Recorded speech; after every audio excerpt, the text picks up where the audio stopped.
আজ দুটি ঘটনা ঘটে।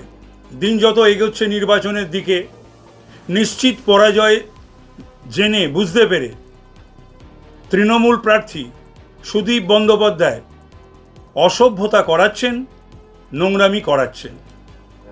আজকে নাখোদা মসজিদের পাশে 42 নম্বর ওয়ার্ডের বিস্কুট গলিতে একটি চট, প্লাস্টিক, জুতোর গোডাউন বা কারখানাতে ভয়ঙ্কর আগুন লাগে।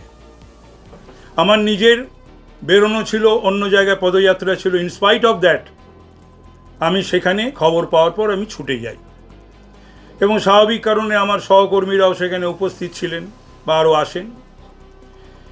যেহেতু আমার উপস্থিতি এবং সেখানে তৃণমূলের এমএলএ নেই, তৃণমূলের এমপি কাম প্রার্থী নেই, তাতে জ্বালা হয় তৃণমূল কাউন্সিলর এবং গুন্ডা প্রকৃতির কাউন্সিলর।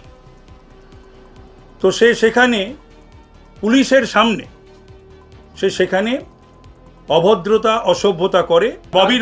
ববির বাড়িতে কতবার তল্লাশি হয়েছে সিবিআইডিআই? 1, 2 হচ্ছে যে ববিকে আমি চ্যালেঞ্জ জানাচ্ছি